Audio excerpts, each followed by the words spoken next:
Okay, everybody, today's lecture is going to be a complimentary lecture. So I already posted kind of my traditional, but kind of blend in examples and different points. Make sure we're all on the same page to go into our first pelvic girdle rotation lecture on Monday.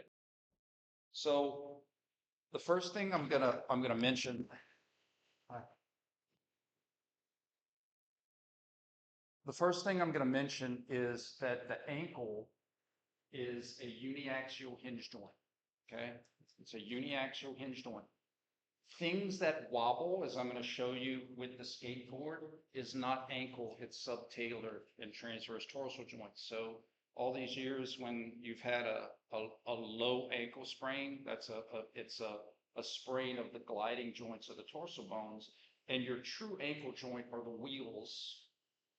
Okay, so your ankle and subtalar are actually like an inverted skateboard, where the ankle is the wheel part and the subtalar, the part that wobbles, helps you for your balance and helps you to shift on uneven surfaces and also helps to maintain your interlock with the ground when you are in different positions. In other words, if your subtalar joint didn't glide and shift and you were trying to keep friction with the ground, you wouldn't be able to keep the flat part of your foot on the ground interlocking if you weren't able to shift those movable parts, okay?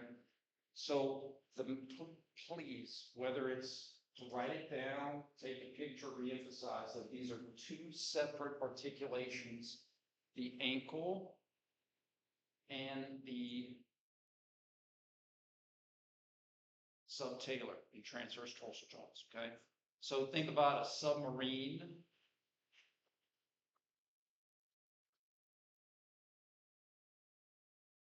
Think about a submarine under the water, right? Subtalar under the talus. Yeah. I told you guys that I'm going to start class at 7:30, and I asked y'all to be here for when class starts at 7:30. You don't remember hearing that lecture? So just watch the video. But I have to set rules, and I have to stick by those rules, because if I make exceptions, then it devalues my rule setting. Does that make sense? Thank you. People keep challenging me, man. It's tough.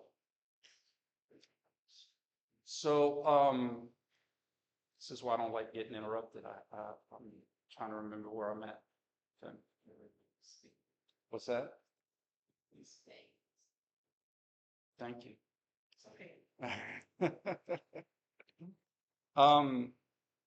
So the true ankle joint, like I need to use, like we're going to use some common sense here. The true ankle joint is the wheel, and that's formed by the distal fibula, the distal tibia, and the talus bone. Now, the bone is fibula and tibia.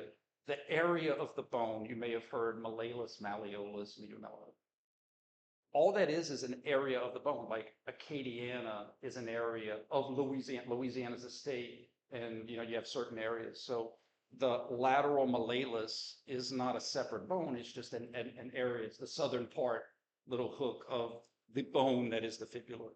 So when you hear things like, the talus articulates with the lateral and medial malleolus, it's just an area of the bone that is the fibula and the tibia. Guys, think about this. If this was a wheel, all right, because that's how our ankles move. It's just a wheel of a car, a bicycle, or a skateboard can keep spinning. We can't, our range of motion can't keep spinning. We would be possessed by Satan. We have a finite range of motion, then we have to lift it up and reset it so that we can get that finite range of motion again, right? So we have to move our wheel, but then when we run out of room, we got to lift it up, reset it so that we can roll our wheel in. The wheel mechanism here, which is our ankle joint, doesn't want to do this. This is a bad day. We want our wheel to stay inside the axle, so we don't want our ankle joint to do this. In addition, we don't want our ankle joint to do this. That's a bad day as well. In fact, when players will get landed on their feet and their foot will have torque or rotation in the transverse plane. And that's actually what will sprain this syndesmotic joint between the fibula and the tibia. And that's called what, a high ankle sprain? No, that's an ankle sprain. That's an actual sprain to the wheel. It's just in layman's terms, they say high and low. But in the real world, it's in two totally separate places on the skateboard. One is damage to the wobble, one's damage to the wheel. Yes, sir. So what is a high ankle sprain? Is that? Yeah, it's an actual sprain to the ankle. There's nothing high about it. It's what an ankle sprain truly is. And a low ankle sprain is a sprain to the subtalar, the wobble, the balance part. We are going to keep things simple or simpler here. Your transverse, your subtalar, again, under the water, under the talus. So your talus makes up the ankle. Underneath it, that calcaneus and all those transverse tarsals can glide. In graduate school, you're going to learn how those tarsal bones can glide about each other like differently. Like you could have like some shift on the rear foot, the midfoot, like in different places of the skateboard. For our class, we're just going to look at how all the glides could take place summatively for one kind of motion one way, one kind of motion another. Okay. So we're not going to get into how, you know, the navicular shifts about or how it's going to be, if you remember, what was that movie? I think it was Finding Nemo, where all the fish are like, you know, swimming in one direction and they're going another direction, right? So it's like, what would happen if all the torso bones glided medially? What would happen if all the torso bones glided laterally? And that's what we're going to call inversion or eversion. And what's really cool is this sets the precedent for the synometry. I made that word up, but the synonyms of medial with internal and lateral with external. So in other words, like when I shift my bones to the medial part, because remember guys, medial and lateral are the sides of sides. We have stuff that moves in the middle that literally has a right ear and a left ear, but then we have appendicular stuff that's it's like, whoa, this is like having a right and a left, so I have a side of a side, and my right of my right is actually the same structures as the left of my left. So the right of my left is not the same as the right of my right. They're mirrored concepts, right? Okay.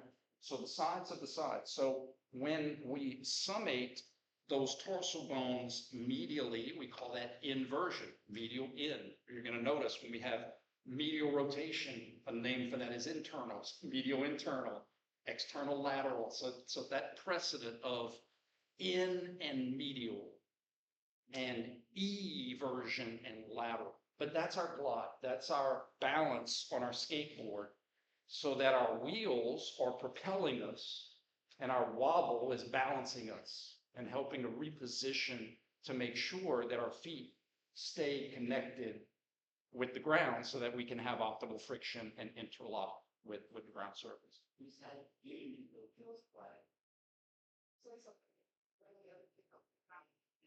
As the wheels are how we generate motion. The wheels are propel us, and the subtalar, the wobble helps us to balance. And so how do our wheels move? Well, our wheels move with two different forms of flexion. Two different forms of flexion. So the ankle does not have, now remember this is the true ankle. The true ankle joint, the wheels that we have two different forms of getting in a fetal. We have getting into a fetal when we're weight bearing, when our feet are on the ground. And we call that dorsiflexion, a dorsi version of getting into fetal position. You think of a dorsal fin, the dorsum of your foot, the top part, right? Why do feet have a dorsum, but our hands have like ventral and palmar? Well, because in anatomical position, my fingers are pointing the ground. In anatomical position, my toes are pointing forward. And it's part of the things about us being human. So it's okay to have a top and a bottom for the feet and a front and a back of the hand. It's feet and hands are upper and lower extremities versions of each other. That doesn't mean they're the same thing, right? So dorsum flexion, dorsiflexion, getting into fetal when your feet are on the ground is going to look like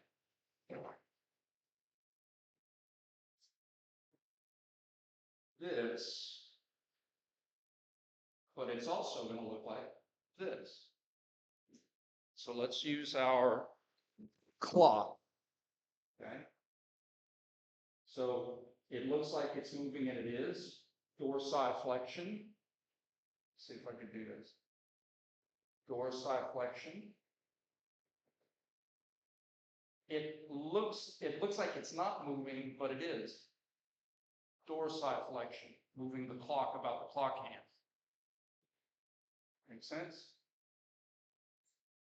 This, notice I went from 9 o'clock to my foot to, like, say, 10 o'clock. Well, when I keep my foot flat and I move my upper, well, I still go to 10 o'clock. It's the same change. It's the same motion. Okay? The opposite of dorsiflexion is plantar flexion.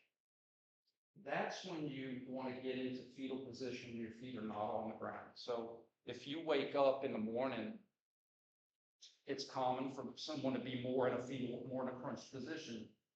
You're probably not going to have your toes pointed up when you wake up. You'll probably have your toes pointed down when you wake up. That's a getting in the fetal with your feet off of the ground.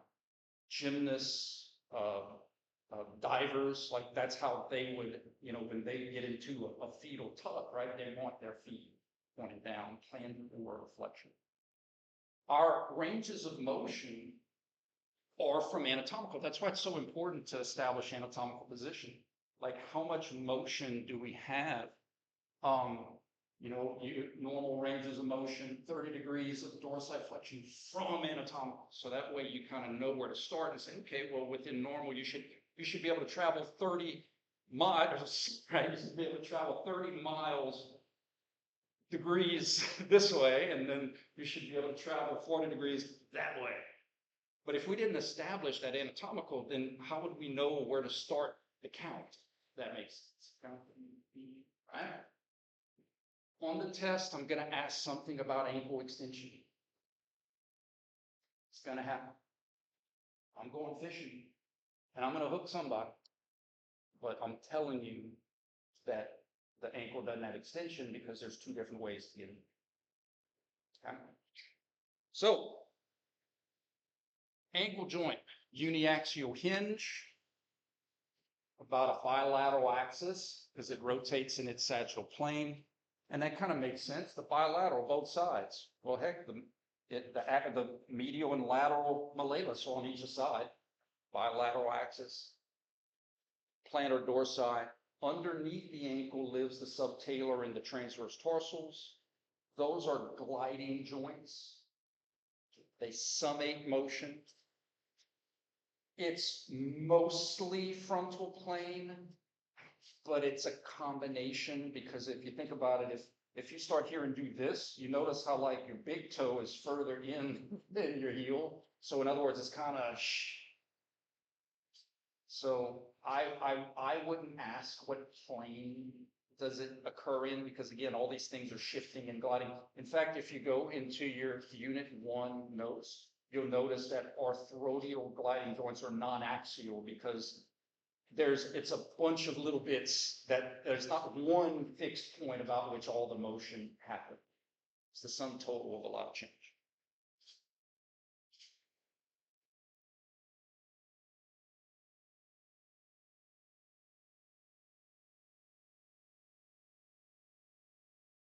All right. Any questions about ankle subtalar, illusions of subtalar? And again, this should be in the other lecture, but I just want to hit on the main points. The illusions of subtalar. So let's pretend that my clock is my foot. So like inversion would look like this. Inversion would look like this. The illusion of when I keep the hand fixed and move the clock would be like this. If I did this, that's inversion. I went medial. Except instead of bringing my foot to the medial part of my shin, I brought the medial part of my shin to my foot. That's all. That's the only thing that's different. I'm going from here to there. It looks like it's moving, and it is. And then I'm going from here to there, and it gets me to the same change. See that? You have a lot more motion with inversion than you do eversion. And that makes a lot of sense. When you're in sport or activity, when you're cutting and planning, it makes sense that if to maintain your foot contact with the ground, you need to have more inversion. Rarely are you ever going to change direction with this foot to go that way. Okay? So your bones help for that stability, like your lateral malleolus on your fibula is longer than the medial, and that's to allow you some more glide this way. It gives you more breathing room to have inversion, because functionally that's what we need more of. What we gain in mobility, we lose in stability. So guess where a lot of our ankle sprains happen is from that inversion mechanism. I'm going to give you this extra motion because you need it, but the trade-off is you may move too much and you may have a bobo, you may hurt yourself, maybe a bad. That's the trade-offs. So when you're doing inversion, Yeah, come on. so when you're doing your I'll make your inversion, YouTube like, favorites. All my 200 subscribers, right? This is what if you're doing this inversion. That's a great question. It depends on what that foot does. Absolutely. So let's assess it.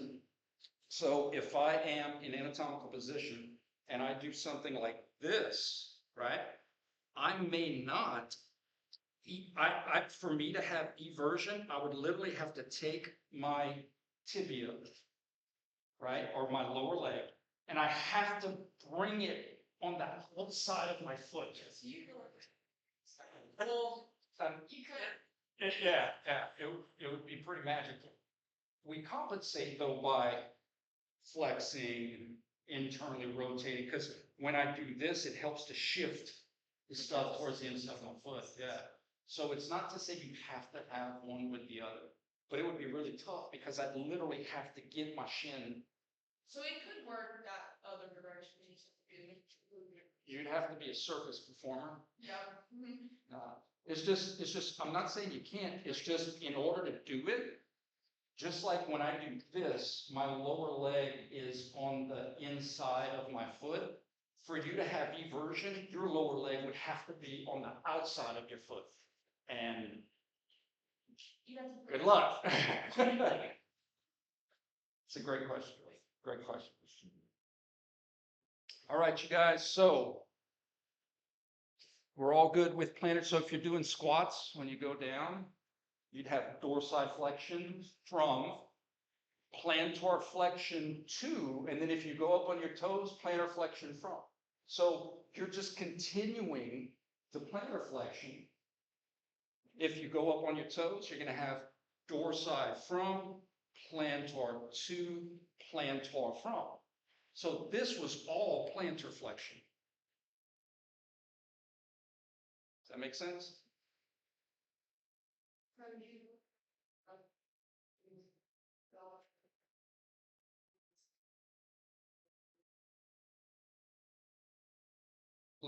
Tell me if I understood your question. So what we know is dorsiflexion gets you in the fetal this way, and plantar gets you in the fetal that way.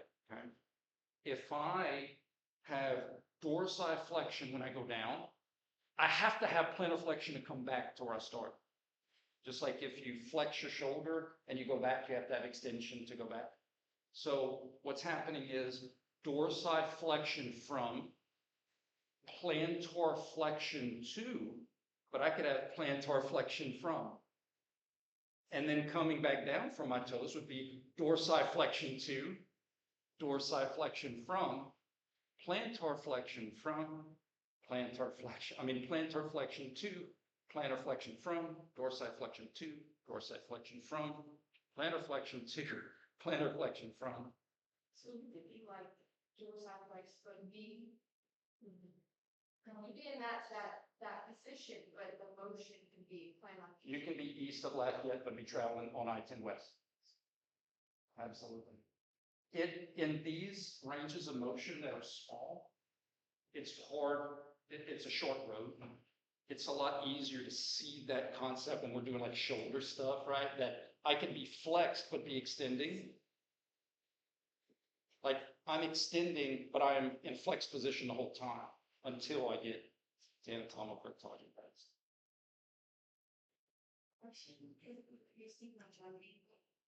That's not how I taught you. We don't want to play that game. But I'll tell you why. And it's not your fault. That's how you've been brainwashed. One, what angle? And that's why we don't do it.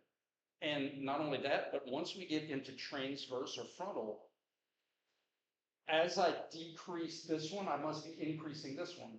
And as I decrease this one, I must be increasing that one. So we don't play an angle game in terms of defining, we play a functional game. Flexion will get you into fetal, whether that's an anterior angle of the elbow or a posterior angle of the knee.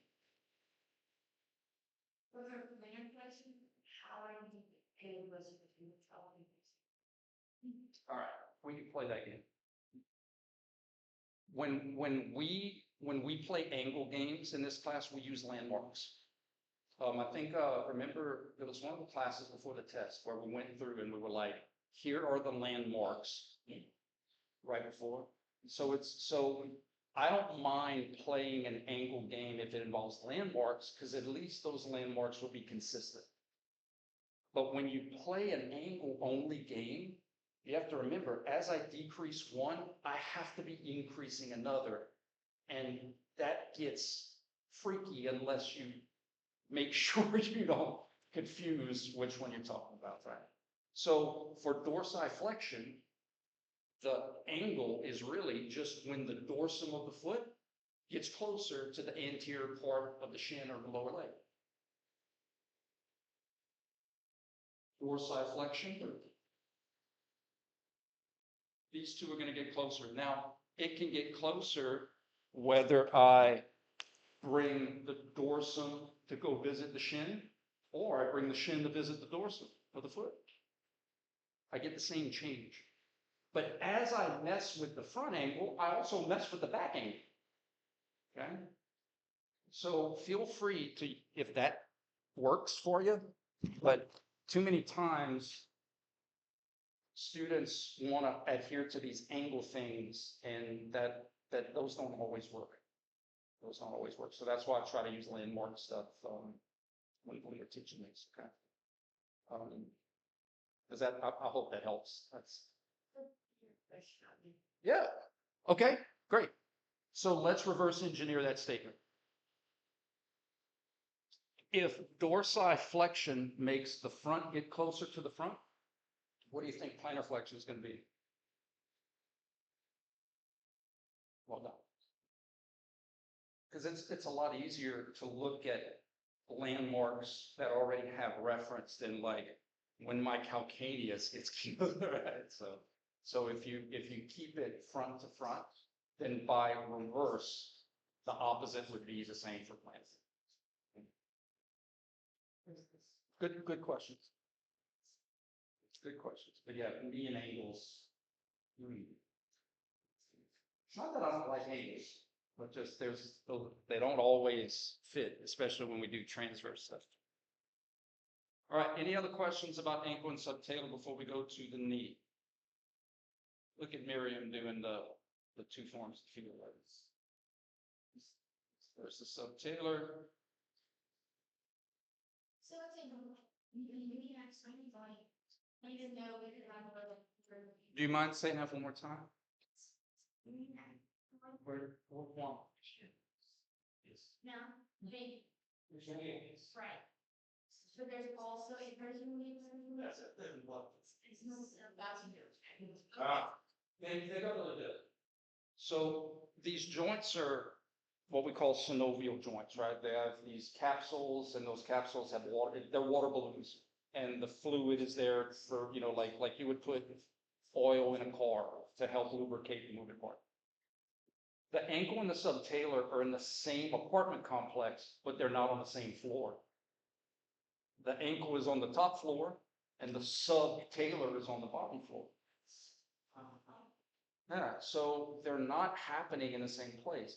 When we go to like a biaxial wrist joint, you're going to see that this and this are happening in literally the same place. Here's another analogy that may help. If you are going on an intersection, like a highway intersection, like a four-way stop, right?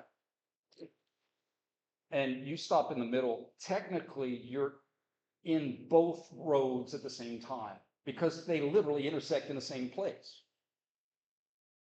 The ankle and the subtalar is like an overpass where you have from the top, it almost looks like it's in the same place, but it's not. One is going underneath it and the other is on top of it. Another way to look at it. But the wheel is not in the same place as the wobble. So does some tailors is it moving forward with inversion? So here's your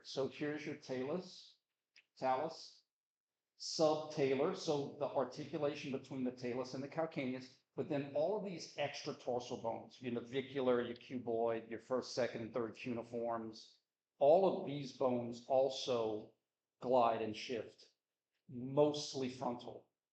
But you know what doesn't shift frontal? Because again, it would be a bad day, is your talus about the tibia and the fibula. We do not want that. It's designed for this. And the balance or the wobble is underneath it. It literally is. This is why I bought this. Man, I couldn't believe it. It was like $40, but it lit up, so I didn't mind. Because they had like other skateboards. I go, no, those are boring, man. Give me this.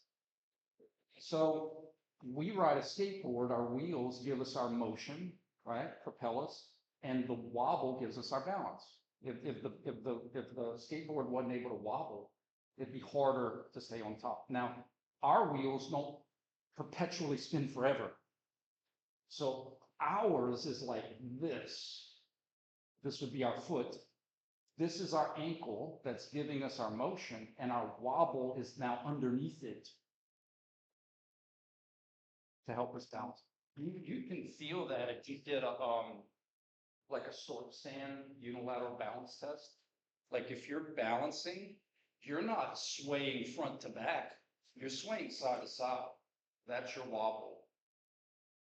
Wobble, baby, wobble, baby, wobble, baby.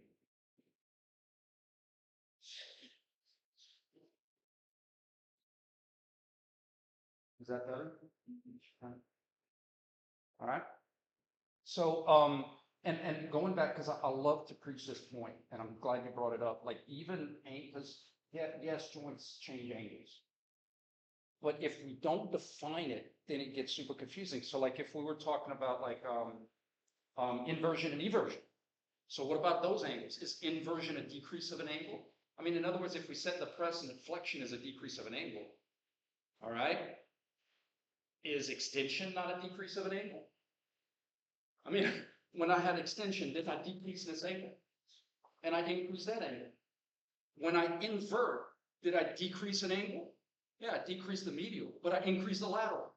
And when I evert, I decrease the lateral and I increase the medial. It all can mean. So that's why I try to teach it with landmarks. Inversion, when the medial part of the foot gets closer to the medial part of the shin. And that counts whether you do this, move the small piece to the big piece, or move the big piece to the small piece. It's like, let's leave angles out of it, because for every angle change that decreases, something else is going to increase, and we still have motion with the decrease of the other. So we have motion with the decrease of this one, we call it something, but with motion decrease of the other one is also something, and that gets confusing. All right. You know what I need? The knee. That jokes. All right, guys. Here is the importance of the knee. The knee is a modified hinge. I give you modified hinge because I was taught trocogynglimus, and that was just like, it sounded like I was casting a spell in Harry Potter. Trocogynglimus. So it's a modified hinge. Well, let's adhere to what sounds comfortable. Hinge, that's cool. I got that. How does it move? Well, it moves about a bilateral axis because the axis is going from outside to inside or inside to outside, the medial part, the lateral part.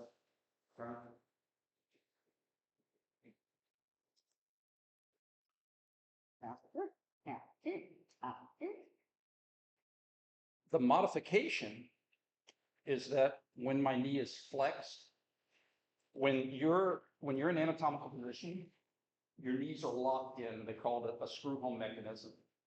Your bones are locked into their sockets, but then you also your collateral ligaments are taut, like it's a similar reason why you can't twist your wrist. This is not wrist motion. You can't twist your wrist because you have ligaments and structures there that are preventing your wrist from twisting. You have so many nerves and vessels here, you don't want to twist that like a balloon, like that'd be a bad day. So we don't want the wrist to twist. The knee in anatomical position, we don't want it to twist either. Reason being because our hips rotate and because our femur is made up of that, if we rotated the femur about both the hip and the knee, we would rip apart structures at the knee. Exactly. Like we have to have something in place to keep this from happening at the knee, even though the femur might be might be going places. Okay. Now, once your knee is unlocked, so this is what it looks like. When your knee is in anatomical, condyles are nice and snug. You got these tight collateral ligaments. You cannot rotate your knee. Now, you say, well, dude, you're rotating. That's my femur. That's my hip joint. Okay? Once I unlock the knee, well, now I can have some rotation. And this rotation is important for two reasons. One, if you're driving a car, your example, you're driving a car and you're going from the gas to the brake pedal, you're going to have a little bit of knee rotation as you go from. But the most important part, why you have a little bit of knee rotation, is when we do functional tasks like cutting and planting, when we're changing direction, when we're creating torsion on our knee. Think of it like this. Skyscrapers, tall buildings aren't built to be rigid. They're built to sway. Trees sway. Because if they didn't, they would hit their yield point. They would snap. They would break. What you're saying to me is like unlocked when it's flexed or extended. The knee is unlocked when it's flexed. And technically, it's like flexed past a certain mile marker. I'm going to give you examples where like the knee is obviously flexed. Okay? The reason we need our knee to unlock and give a little bit of rotation is so that we don't rip up our knee every time we cut and plant, because there's going to be torque, there's going to be tension, there's going to be rotary forces at the knee, and we have to give a little. We have to give. If our knee didn't allow that rotation, literally every time we would cut and plant, we would rip apart our knee joint. It'd be like taking wings apart and eating them. I mean, just. Now, obviously, we don't want to give too much. That's the trade-off, right? We don't want to give too much, but we got to give some. So that's why our knee allows rotation. And think of it like this, guys. We're KNES majors. We all have either played or have interest in some type of activity. You are not going to cut and plant. When you change direction, you're pushing on the ground with more force than your weight. You know how I know that? You're not going to be running and change direction and do it with a straight leg. I mean, think about it. I mean, you're going to be flexed so that you can push into the ground and create more friction as you change direction. Your knee is going to be unlocked. If your knee is locked and you're trying to change direction, congratulations, you're going to be the first one out. All right? Does that make sense? We're naturally going to be flexed so that we can push into the ground with more than our weight, generate more friction forces, and then push off as we go our ways. Our knee has to allow us to give. Okay? So this is what's happening when our knee, let's pretend, so water boy here. Visualize it, pretend. Okay, we're here. Knees locked, no rotation allowed. Unlocked, we could either move the tibia about the femur, comme ça, or we can move the femur about the tibia. Does that make sense? Now, the polar axis is running through here, not here, because this one's owned by the hip joint. We don't want to do this, rip apart our knee. Make sense? So the polar axis for that knee rotation stays with the tibia.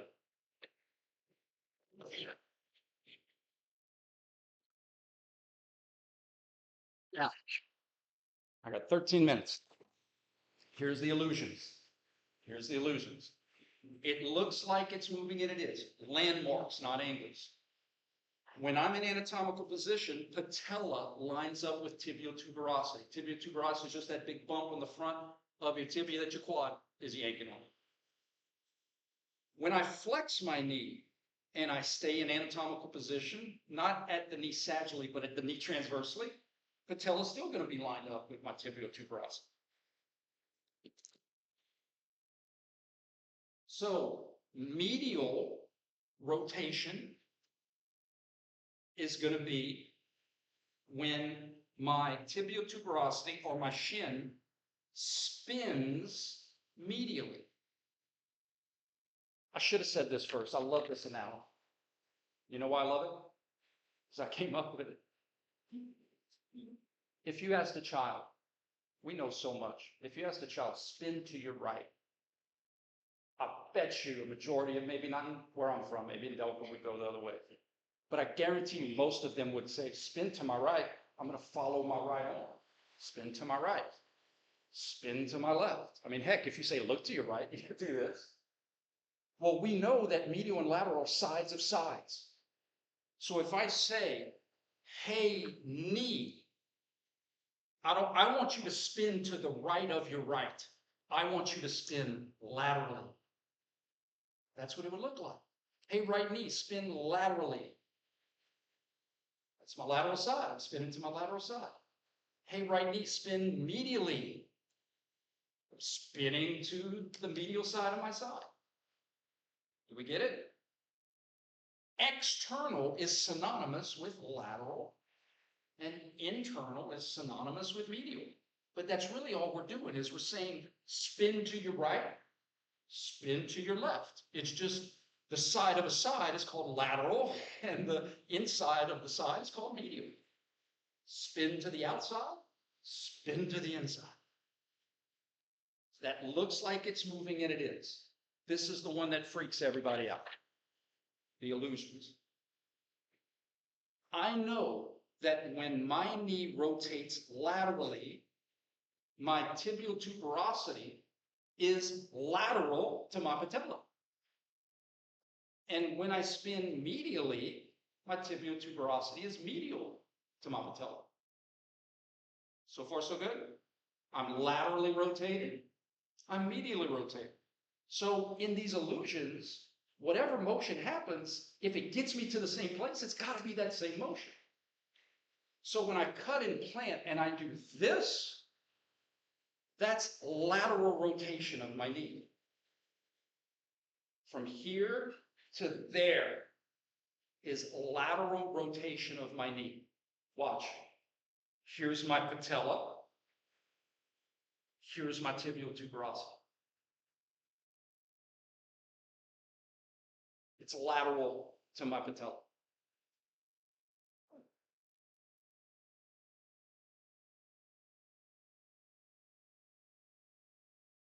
The reason it's messing with us is you were introduced to certain motions with an 8-set Crayola box of crayons. But the world is a bigger set of box of crayons. So your instinct, the Pavlov part of your brain, guys, we are pattern recognizers. If someone tells you internal rotation is when whatever comes in, your brain wants to say, well, anything that comes in must be internal or medial rotation. And that's not how human motion works. So even though it looks like my knee's coming in, what's happening is my femur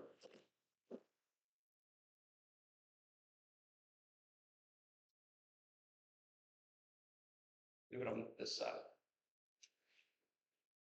Medial, lateral. Medial, lateral. And that's what the patella is. The patella, even though the patella is technically not the femur, when you're flexed, the patella is locked in to that femoral groove. So it's a representation of the femur. But we have precedent for that. Like it's the same concept as what we've been doing. You have to figure out if the clock hand is moving or the clock is moving. It's no different. It's just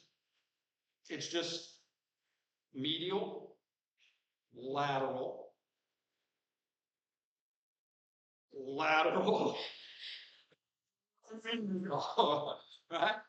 Here to there.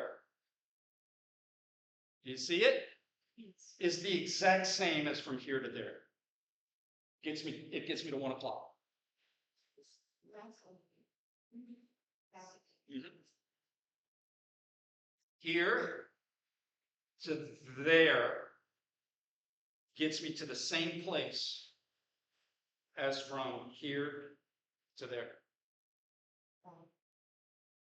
So if I get to the same place, it has to be the same motion because I'm laterally rotating. Well, how did I go from being an anatomical to being laterally rotated? Lateral rotation, external rotation.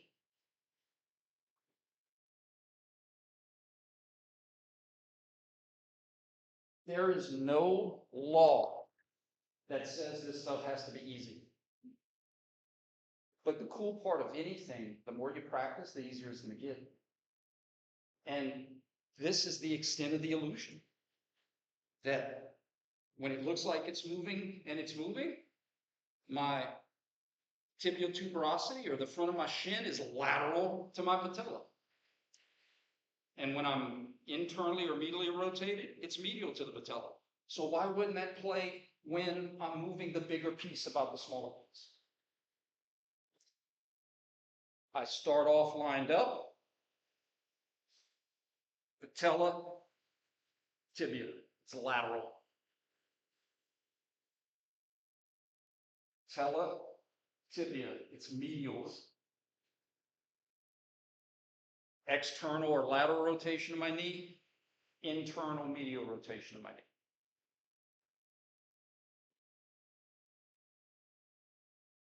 And if we can get that, the hip's going to be super easy. They follow the same rules. That's what I love about applying physics to human movement. Keep the rules consistent. Don't play fast and loose with rules. Hey, left knee spin laterally. Hey, left hip spin laterally. It's going to be the same thing. Hey, left knee spin medially. Hey, left hip spin medially. It's going to be the same thing. So the illusions of the hip are left hip external or lateral rotation, left hip external or lateral rotation. From here, here's my anterior superior leg spine lined up with my knees and my toesies. My toes are lateral to my pelvis, true? because I moved it lateral. But what happens if I move my pelvis? Isn't my toe still lateral now? I have a different way to look at it.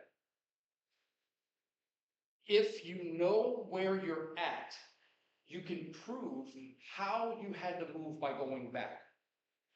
That's what I mean by that. Hey, left hip, where are you at? I'm externally rotated compared to anatomical. Okay, left hip, go back home. Sure, I just have to have internal rotation to go back home. Hey, left hip, where are you at? Well, this is anatomical. I'm externally rotated from anatomical. All right, left hip, how would you have to move to go back? I'd have to internally rotate to go back. Is this the same motion? It's just one, we're doing this, and the other, we're doing this. And the reason it messes with your mind is because the green piece always moves about the bigger piece, lefty loosey, righty tighty. Those rules do not apply in the human body.